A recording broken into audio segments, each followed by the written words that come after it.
third guest on the show today, uh, Dr. Simi, is a medical practitioner, and he has, his specialties in certain areas of medical practice. Dr. Simi, it's nice to have you on the show. It's nice to be here, and I've been hearing quite a bit. So, I'm a medical doctor of over 12 years, and the truth is, my interest really lies with sexual health, especially in young adults and teenagers.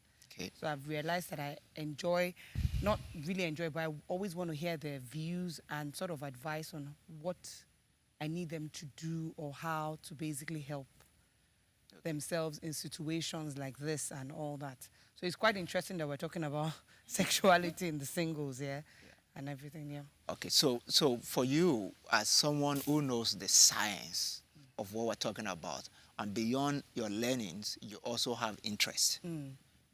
How do you describe this whole thing about sexual chemistry and young people and stuff like that? Well, I guess, um, our bodies have just been made in a way to respond. So you don't want to do it at certain ages. We just find out that, yes, there's the hormones. So medically, there's the hormones that help us through all these processes and all. And I think those hormones are even triggered quite early. So, I was in on a bit hearing you about 5-year-old. You'll be shocked that, yes, a 5-year-old can have some of the hormones that will trigger him or her, but you just don't identify with what you need to do with them. So that already tells us that, as physical beings, we're just very sexual. That's how we are. We're sexual, and then it's our ability to be able to control them that it's So important. let's talk about the control. Control is a big word. It's a Yeah. big issue. It's a So big most of issue. us are like vehicles without brakes, In fact, when it comes to sexuality. yes. So initially, it was as if the control thing was more as if women could control better, but actually no. You know, we've realized that I think in our generation we're a bit more explicit and we want to explore. So our ability to control cuts across both male and female. It is hard, but basically everybody has to identify what are the things that trigger you. So I like the fact that we talked about what are the triggers. And so there's no medical thing I would say, go and do this for yourself medically to stop you. So you can't prescribe any drugs for us, There's any no, medication. there's no drug I'm going to say, take this and you would not feel the urges of sexuality. No, only if you are menopausal. And I don't want any woman to be menopausal early enough so that I can say, oh, when you're menopausal, your sexual urges go down. I'll tell a guy, let me give you, there's even no drug for guys. Unfortunately, guys even have more drugs to help them, stimulate as opposed to women. So there's no medical test, there's no medical drug I can give. But there's just what are your triggers and how do we avoid the triggers? So it boils down to personal management and a sense of commitment, Yes. to your decision for Yes. abstinence. Yes. And then, that's where abstaining comes in. Okay, so that's- let's look at it from this other side. Some people have made assertions about the fact that there may be medical consequences for abstinence. When you are carrying what you are supposed to let go in your body, you are tensed up. Tension from your head to your toe. It can make you sick. You can even have a fever. The fever can become aggravated. Just let loose and just be yourself. Okay, so it's coming, you're abstaining from a certain thing you're doing. So abstinence is I already have a habit I am used to. Like someone using, it's not a good example, but someone using a particular medication and you want to stop that medication. So there's withdrawal. So there will be withdrawal symptoms. That's how I say it. So when you're abstaining from, I'm not going to have sex, you're going to have withdrawal symptoms. Withdrawal symptoms because maybe if you're the kind of person that on a normal day, 3 times in a week, you're going to have sex. You're not having sex 3 times a week. So you're thinking about it. Your emotions are there. Your physicality is there. So you have an erection maybe when you wake up in the morning every day. A woman, you're thinking about a guy all the time. And you're just realizing that, oh, I become, I'm sitting down and I'm just, if I could use the word wet and all those kind of things. So you have withdrawal symptoms from the abstinence. But there's no medical condition that would make you ill. There's no fever. There's no death. There's no illness to So your there's body. no threat to my health. It's There's just no withdrawal threat symptoms. to your health. And Now, those there are the withdrawal symptoms. benefits Yeah. of if I abstain, Okay. which are good for me, but not that there would be Benefits? in terms of, okay, so health-wise, if you're abstaining from sex, then you reduce the risk of having sexually transmitted infection. Okay. You STDs are reduce the risk limited. of having Yeah. unwanted pregnancies. Okay. So those are the health benefits for me. You reduce the risk of having multiple sexual partners. So I dated one guy today, I had sex with him. The next week I dated another guy. So And the you emotional reduce- consequences of yes. all that. So then it and the also baggage helps that your comes with it. self-confidence and self-esteem because you know that I'm not sharing, I'm by me. So I'm living my life for me and not the fact that, I just dated this person and so that helps you. There's So- also the psychological bit to it because there's a feeling that you feel, I've left a part of me with somebody person, yeah. and then I'm moving on with somebody. And then, of course, the religious benefits for you as well. So that's very personal. So if you're a person of faith, you know that it's also a commitment you've made to Yes, God. it's also a commitment. And then there's the emotional health benefit Yes, of true. being psychologically balanced. Yes. When you are not jumping from somebody's bed to yes, another so person's those are bed. the benefits. Yeah. But there's no ill health to say when you abstain, you would be ill. Or So I'm not things going to like have a fever or anything No. like that. Yeah. It's just It will- withdrawal it- symptoms. It is withdrawal symptoms and it will pass. So you look for the things that you used to do, remove them and fill it with things that usually Yeah. would help. It's not easy. Yeah. So it's not easy. I get you. For the single, for the married, but for the singles, it's not easy. So it's a process. Thank you very, very much, Dr. Simi. We're going to take a break, and when we're back, we're going to have a final segment where we'll discuss the management of Konji extreme state of horniness. Don't go away. Stay with me. I will be right back. Welcome back. It's the Better Half Show, and we've been discussing sexuality and singleness. I've been discussing with singles, and I also have a medical practitioner on set. We've looked at Konji, the extreme state of horniness, from different perspectives. And as we wrap it all up, we're going to be looking at the management, of sexual urges and how we often escape the traps that we find ourselves in, especially with singles who don't have a fallback position with a spouse, at least not just yet.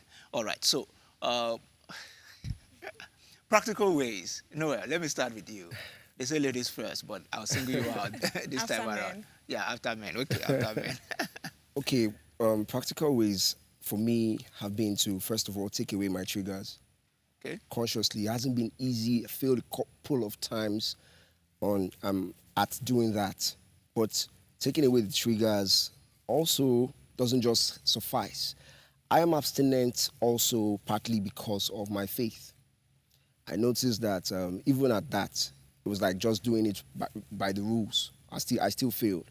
But for my belief, my religion, which is Christianity, I noticed that when I decided to consciously get closer to God, it helped me in the sense that prayer, study of the Word of God, I thought when I just say, God help me, there'll be like a shield to cover me. It did not happen. I was still doing really spiritual things and Yet falling. you're still feeling it. Falling, not just feeling it. Yeah. But I noticed that when I started to succeed was when I started just consciously studying the Word of God, praying, developing a relationship with God. And doing things that can strengthen you and emotionally. doing things that Because strengthen, you know yes. one thing, Noah, many people think that spirituality can dampen your emotion or It reduce the takes away, effect of it. yes, And it really doesn't happen like that. Many people who even fast and all that, they find themselves breaking their fast with, Very true.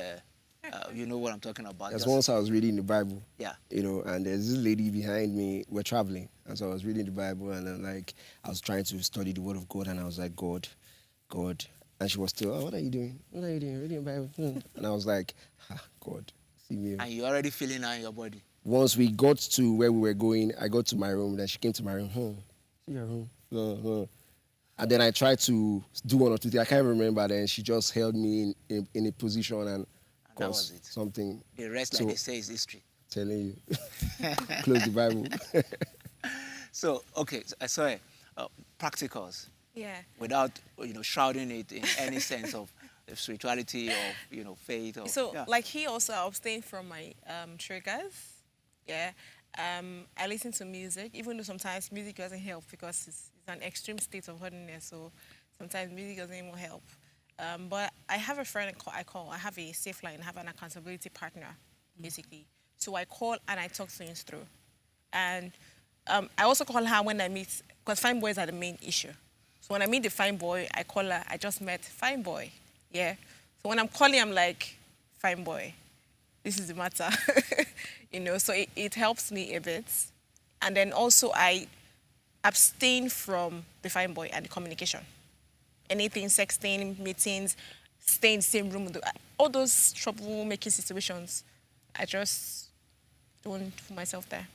Fantastic. Now, Dr. Simi, is there any medical trick or tips that can Well, help practically? I think they've said it all. Is basically looking for your triggers and avoiding them, and trying to see that you can. So sometimes avoiding them, replacing them with something else is the most important. And then, like I liked the fact I said she had an accountability partner. So that's how you can really help yourself. You have someone that, oh, I'm about to do this. What do you think we should do? Get me out of this situation, things like that. And then just basically getting yourselves away from those things that trigger you, because everybody has their different triggers, and so there's no what work for this one work for that person. No, when it comes to Okay. Some guys say that, continuous abstinence from sex for a grown man can, lead to suppression of, your sexual feelings and eventually affect maybe the effectiveness of your sexual organs when you are then ready. Like when they say, the blue balls, guys, and all that. Is that medically sound? well, yes. So it's a medical condition where sometimes we call it PPP, purposeless painful penis. It's erect. There's nothing it is doing, and by the time Purposeless, it's painful penis. yes, That's PP, because it's called priapism. Actually, you have okay. an erection for not any reason in particular. So you're Yeah. not going to use it for It's penetration. it's purposeless. It's So there's some medical conditions that can lead to it. yeah. Yes, that's so. But then there's some of this physical thing. So you haven't had intercourse for a while. You could wake up with a very painful penis and testicles as well. Your testicles would really hurt badly.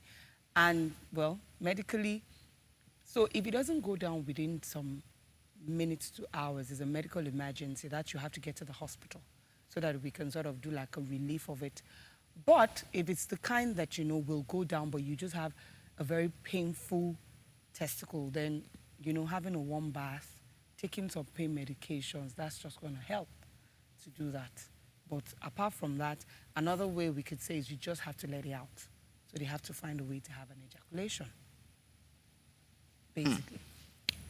Okay, that leads me to a question from social media.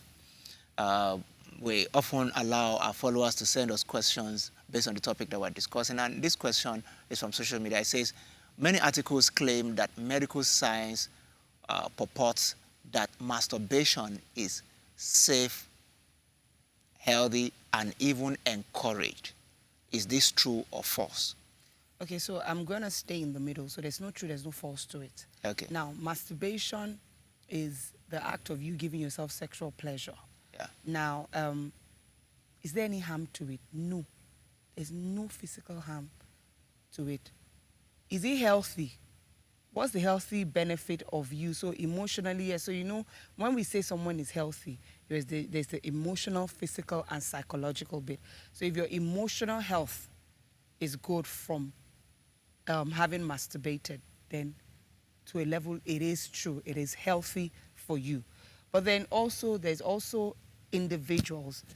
For my own individual, is it good for me?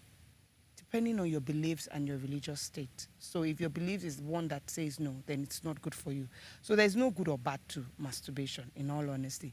There's no ill health to it. So you never have any health condition. But there can be side effects from it because it becomes a way of life. So you can get addicted to masturbating. And of course, when something is a way of life, you are addicted to it, then it becomes a problem to you. because you won't be able to control yourself and you'd have to do it almost every time. That's the only ill health to So you masturbation. see guys who, just like maybe what Noel or Esohe was saying, they get, physically aroused and all that, and then the meeting and they have to rush out to go and masturbate and come back. Yes. And they're already losing the memory, So some people also use it becoming as their agitated. go-to. So Yeah. someone that is abstaining from sex can use masturbation as his go-to, but it's not the solution, because that's the only thing you now get to do, and it becomes a way of life. Like I said, even when you get married, you can now see yourself doing it without your spouse, because it has become that you know. So with masturbation, it helps you know your body and know the things that make you sexually aroused. So at some point, you start to realize that you can do it without nobody. Do you understand? You can get yourself where you want yourself to be. But what about the emotional development and maturity that comes with really waiting to get into a relationship, know a person well, and give somebody pleasure, which is what lovemaking is really all about. If I get used to giving myself pleasure all the so that's time, what there's a masturbation bit can of take selfishness away from you, and yes. all that, and the emotional development that comes from it. So you're married and your spouse is not, maybe you have a simple misunderstanding. You're already going to masturbate because you feel, I don't need him or her anyways. I think those are some of the, unhealthy. Yeah, so those are that's why I said the emotional state. Those are the unhealthy part of it. Yeah. But when it comes to your physical being, it's not going to do anything. But yes, the emotional turmoil and psychological thing, it becomes that I don't need no anybody. And I also feel that the issue of control, because masturbation then brings you to that point where you're not even striving for control again. Yes. You just want to So go self-control is again totally and lost again and and again. Wow, that's very enlightening there. Thank you very much, Dr. Simi. And it's on this note that I want to also say thank you to you, Esohe, for coming on the Better Half show and, being free enough to share about how you're managing your sexual feelings. And Noel, thank you. Thank you for those practical tips and, literally just exposing yourself so that other people can benefit from your life experiences. And Dr. Simi, it's really nice to have you on the show, and I look forward to seeing you again on the Better Half show. And for all of my viewers, I hope you've been able to get something great from all these things that we've shared today. It's sexuality and singleness. Someday, again on this show, we're going to come back to this topic. It's inexhaustible, as you can see, but I have to bring this to an end right now. I will bring some final thoughts after the break. Don't go away. Please stay with me, and I'll be right back for my final thoughts. We are back. My final take on managing horniness. For everyone who is single, it's expected that from time to time you have this extreme feeling to unleash your sexual feelings. And from what we've seen on the show today, there are practical ways that you can manage the feeling. One, it's very important for you to have an accountability partner, somebody that you can always talk to, that can speak sense to you and hold you up to decisions that you have made. Also, you need to understand your triggers. What are your triggers? And how can you take yourself away from those triggers, censor the environment, the things that you see, the music that you expose yourself to. Someone talked about the BFF, the book, the film or movies, and the fine boy. For you, it may be fine girls. When you see fine girls, what thoughts go through your mind, and how do you resolve what to do at that point? That's when you need somebody to be accountable to. And most especially, you need to hold yourself up to the decisions that you have made and know that you are a person that can be under control. Your feelings don't have to control you. You can gain control over your feelings. And it's on that note that I want to say a big thank you to you for joining me on the show today. I will be back with another episode soon. And thank you for being with me. May your marriage and relationships be sweet.